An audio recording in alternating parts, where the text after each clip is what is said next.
Hello viewers, आज का topic है pre open market stock selection strategy through quantitative analysis. आज हम देखेंगे कि प्री ओपन मार्केट में कहाँ पे ज़्यादा पैसा लगता है। सिर्फ ये नहीं देखेंगे कहाँ पे ज़्यादा पैसा लगता है, हम ये देखेंगे कि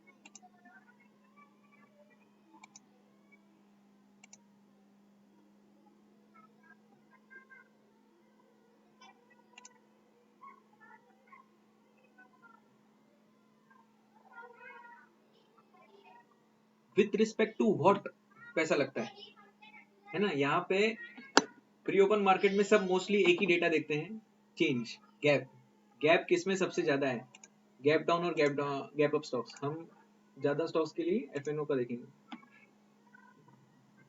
है ना। अभी आपको अगर किसको भी नॉर्मली ट्रेड करना रहे, गैप डाउन देखेगा वो बेयर ट्रेड ले लेगा, गैप अप देखेगा और अपवर्ड ट्रेड ले लेगा, वो ज्यादा कुछ सोचेगा नहीं। कभी कभी गैप एंड गो होता है, कभी कभी हो सकता है कि एग्जॉशन गैप रहे, वो गैप अप ओपन हो और हाई बना के फिर नीचे आना चालू हो जाए। सब पैटर्न वाइज थोड़ा उसका अलग सिनारियो होता है। तो हम इसमें देखेंगे कि हम वैल्यू नहीं देखेंगे, हम इसमें क्या देख रहे हैं, हम वैल्यू भी देख रहे हैं और ये एफएफएम कैप को वैल्यू से कंपेयर कर रहे हैं। हम ये दोनों को कंपेयर करेंगे, वैल्यू और एफएफएम कैप को। अब ये एफएफएम कैप क्या है, फ्री फ्लोट मार्केट कैपिटलाइजेशन। अगर आपको इसके बारे में डिटेल में देखना है तो आप यूट्यूब में सर्च कर लीजिए, आपको काफी अच्छे वीडियो मिल जाएंगे इसके ऊपर। मैं आपको एक रैंडमली थोड़ा सा एग्जांपल बता देता हूँ कि समझिए अभी ये टाटा पावर का शेयर है, इसका 100% शेयर में से 50% शेयर्स हैं प्रोमोटर के पास, है ना, और 10% शेयर समझिए उन प्रमोटर ने दिए हैं अपने एम्प्लॉइज को, है ना। मतलब 60% जो शेयर्स हो गए वो ट्रेडेबल है या नहीं, बताइए। एक कोई भी रिटेल ट्रेडर वो ट्रेड कर सकता है क्या? नहीं। मतलब एफएफएम कैप क्या बताता है, total number of tradable shares available in the market for retailer trader और इन्वेस्टर्स, है ना। अभी समझिए यहाँ पे 50% शेयर प्रोमोटर्स के पास है, 10% एम्प्लॉइज के पास है, और समझिए 20% शेयर किसने इन्वेस्ट करके रखे हैं जो कभी बेचेगा नहीं आखिर तक। तो टोटल नंबर ऑफ कितने परसेंट हो गए, 50, 10 और 20, 80% शेयर लॉक इन हो गए। मतलब ये लॉक हो गए, वो ट्रेड करने के लिए है ही नहीं नॉर्मल रिटेल ट्रेडर्स के पास। तो है कितने शेयर्स, 20%। तो जो 20% शेयर्स है उसको हम एफएफएम कैप बोलते हैं।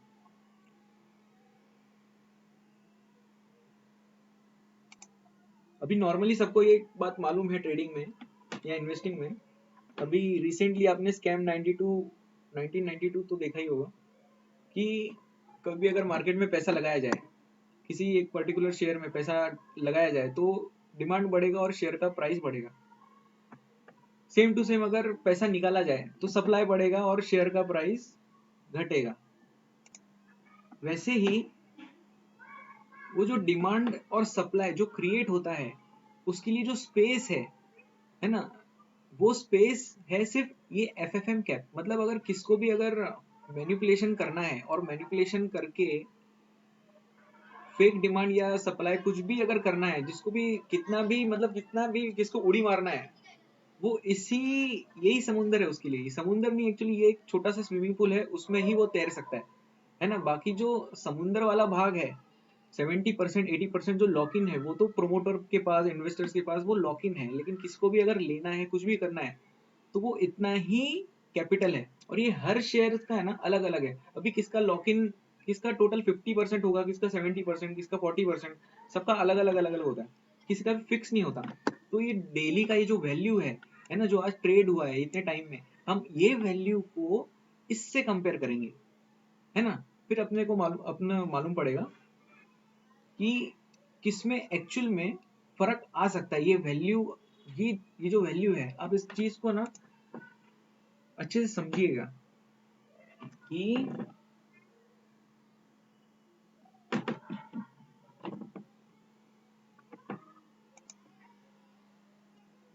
हमें ना ये चीज से, ये एनालिसिस से हमें एक ही चीज मालूम पड़ेगी कि ये जो आज वैल्यू है ये शेयर को अफेक्ट कर सकती है या नहीं मूवमेंट के लिए।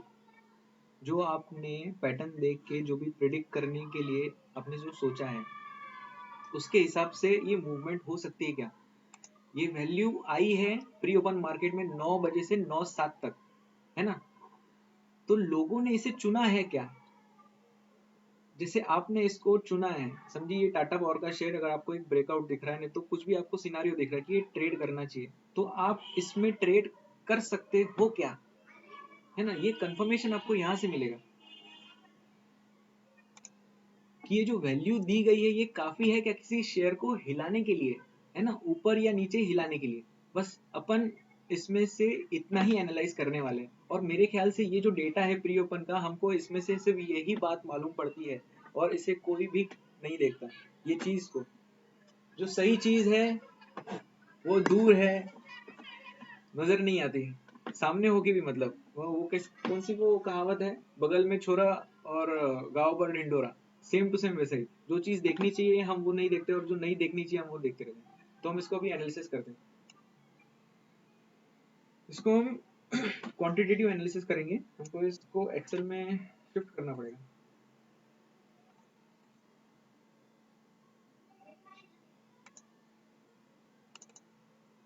गाइस आपको ये एनालिसिस है ना यूट्यूब पे कहीं पे नहीं मिलेगी।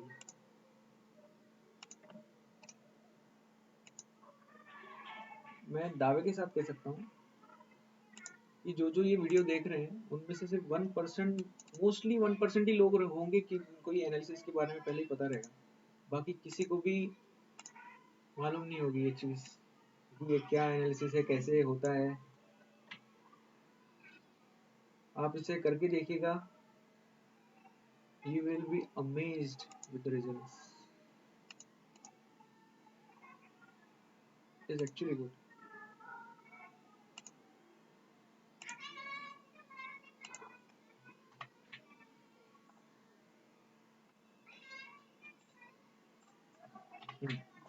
भी इसमें से हमको ये सारा डेटा की हमको कोई जरूरत नहीं है, इसके लिए हम वो नहीं रखना। इन दोनों वैल्यूज लैक्स में है। अभी हमको इसको कंपेयर करना है। अभी मैं इसका परसेंटेज नहीं निकाल रहा हूँ, मैं सीधा फॉर्मूला पुटअप कर रहा हूँ। मैं फॉर्मूला एक्सप्लेन नहीं करूंगा, है ना। मैं सिर्फ कंपेयर कर रहा हूँ दोनों को और एक रैंक दूंगा।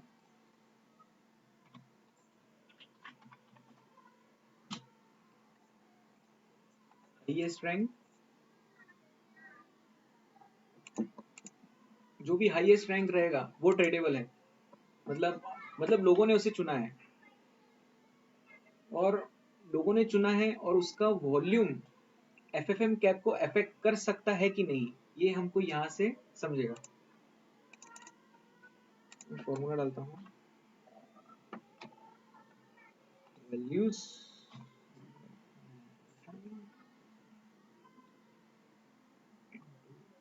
1 2 3 4 5।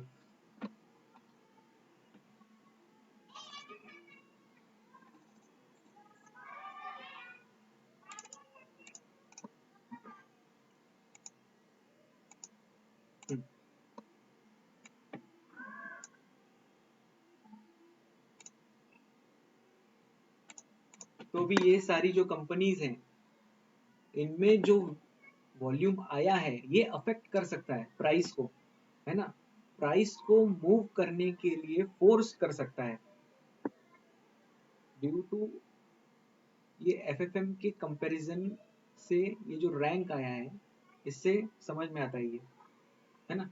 तो इससे ये नहीं होता कि ये जो नीचे वाले हैं ये परफॉर्म नहीं करेंगे डेली में, है ना। ये जो जीरो भी है ये भी परफॉर्म करेंगे, लेकिन ये जो पीरियड है सुबह का प्री ओपन मार्केट का 9 बजे से 9:07 का, इस पीरियड में ना ट्रेडर लोगों ने, इन्वेस्टर लोगों ने इन स्टॉक को चुना है ना। जो जो ऐसा चाहते हैं कि मार्केट खुले, वो अपना पैसा डालें और फटाफट प्राइस ऊपर भाग जाए नहीं तो नीचे भाग जाए, तो ऐसे टाइप के ट्रेड्स इसके थ्रू ले सकते हैं। ये सिर्फ और सिर्फ डे ट्रेडिंग के लिए ही यूज हो सकता है। या फिर पोजिशनल ट्रेडिंग के लिए अगर बड़ी एंट्री लेनी है तो फिर हो सकता है ना। रिवर्सल मोस्टली हम इससे ट्रैक कर सकते हैं। और ये जो चीज है ये मेरे लिए mostly break away gap trading में बहुत ही काम आई है। मैं एक्सप्लेन करता हूँ कैसे। तो अभी हम ब्रेक अवे गैप्स के देखते हैं।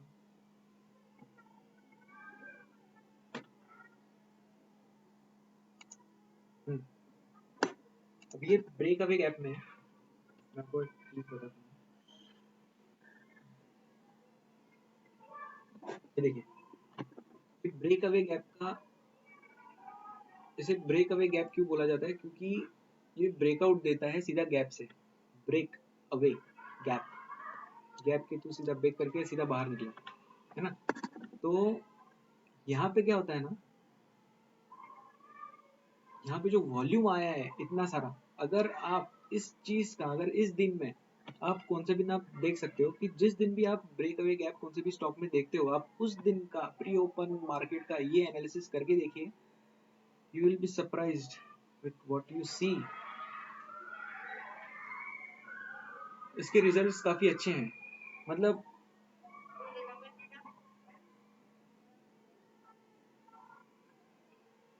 ट्रिकी है पर बहुत सारे तरीके से प्रिडिक्टिव है। आपके ट्रेड्स की प्रोबेबिलिटी बढ़ा देंगे। आप जो ट्रेड लेना चाहते हो, है ना, उस ट्रेड को प्री ओपन मार्केट में लोगों ने भी वही नजरिए से देखा है क्या। आपने जो स्टॉक्स चूज किया है, आपकी जो भी स्टॉक सिलेक्शन स्ट्रेटेजी है, आपका जो भी पैटर्न देखते हो, आप जिस नजरिए से उस पैटर्न को देख रहे हो, पूरी दुनिया भी उसको वही नजरिए से देख रही है क्या इनिशियल फेज पे प्री ओपन मार्केट के, है ना। मोस्ट कोई भी क्या चाहता है ट्रेडिंग में, इंट्राडे ट्रेडिंग में, कि वो जहां से भी ले वहां से प्राइस ऊपर भागे। इन शॉर्ट की वो मारुपुजो कैंडल चाहता है ना। और मारुपुजो कैंडल पकड़ने का सिर्फ एक ही तरीका है, प्राइस ब्रेक अवे गैप। आपको सीधा पहला कैंडल ही मारुपुजो मिल जाता है। अगर यहाँ से फेल होता है तो सीधा नीचे आ जाता है ना। तो अपना प्राइस एक्शन के हिसाब से ट्रेडिंग होता है इसमें भी, है ना।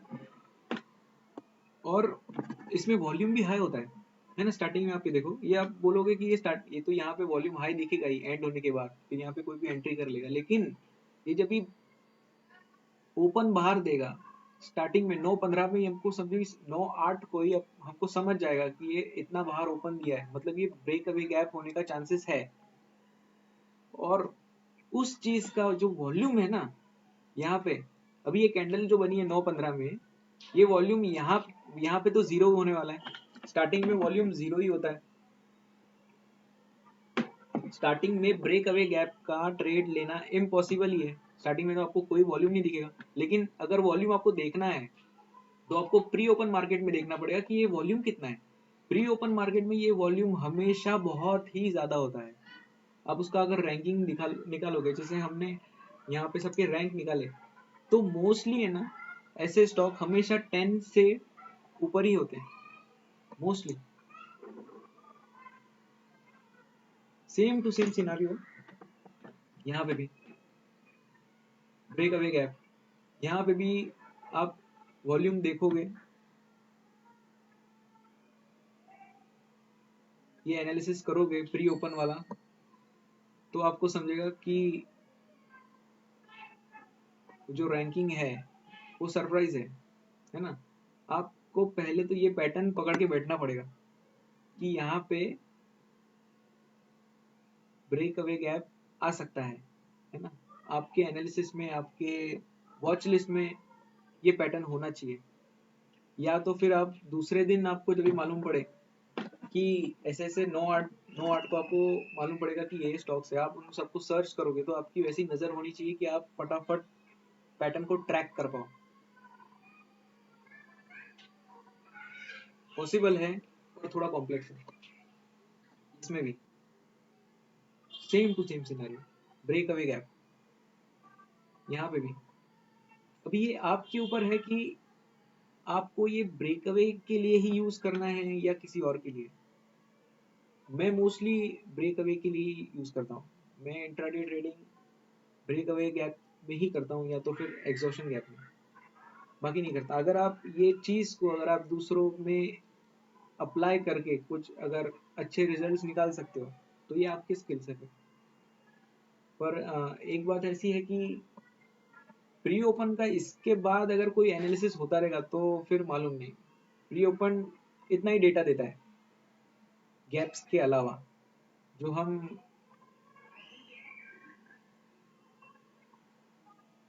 एनालिसिस कर सकते हैं। ये DRD है, मैंने इसमें ये लिखा है क्योंकि मैंने ये ट्रेड किया था। आपको काफ़ी अच्छे रिटर्न्स मिलेंगे अगर आप ब्रेक अवे गैप में ट्रेड करते हो ना, तो आपको काफ़ी अच्छे रिटर्न्स मिलेंगे। ये ऐसे नहीं कि अभी ये जो है ये डे टाइम फ्रेम है, डेली टाइम फ्रेम है। ऐसे नहीं कि आपको सिर्फ डे में ही ये रिजल्ट्स मिलेंगे, आपको डे पैटर्न ही देखना पड़ेगा।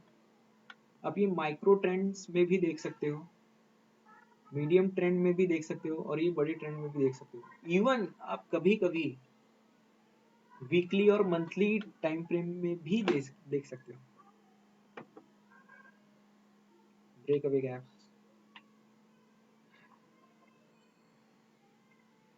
हर जगह पे आप कहीं पे भी एनालिसिस करोगे प्री ओपन मार्केट का, आपको फायदा आएगा, फायदा पड़ेगा। आप जो एक चीज देख रहे हो ना, हमेशा प्री ओपन में गैप्स, गैप्स के अलावा भी चीजें हैं, ये देखनी चाहिए। इससे प्रोबेबिलिटी बढ़ती है। और मैं एक चीज बताना चाहता हूँ ये ब्रेक अवे गैप्स के बारे में।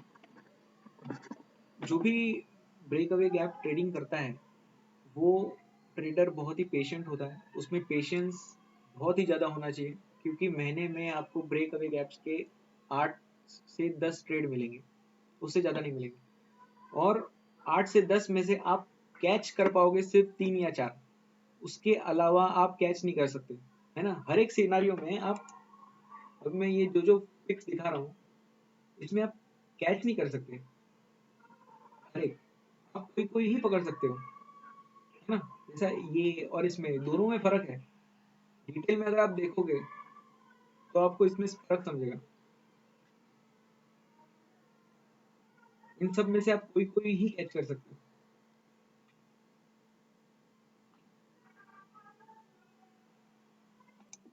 अगर कोई ब्रेक अवे गैप्स में एक्सपर्ट हो जाता है तो फिर एक टाइम के बाद वो बोर हो जाएगा कि उसको सिर्फ महीने में 3-4 ट्रेड मिल रहे हैं, फिर वो अपना वो थोड़ा दायरा बढ़ा देता है ना। वो क्या करता है फिर, वो FNO की सिर्फ स्टॉक्स नहीं देखेगा, वो निफ्टी 500 में जाएगा और वहां से फिर निकालेगा, है ना। सेम टू सेम एनालिसिस किया जाता है वो फाइंड करने के लिए भी। और व्यूवर्स काफ़ी टाइम है ना, आप ये ब्रेक अवे गैप से अगर सेम एनालिसिस करके कभी आप स्टॉक पिक करते हो तो आपको ऑप्शन में बहुत बार ऑप्शन का प्रीमियम डबल हो जाता है या 2.5 या ट्रिपल हो जाता है, ये एक्चुअल में होता है। ठीक है फिर व्यूवर्स, मैं अपना वीडियो एंड करता हूँ। Bye, take care.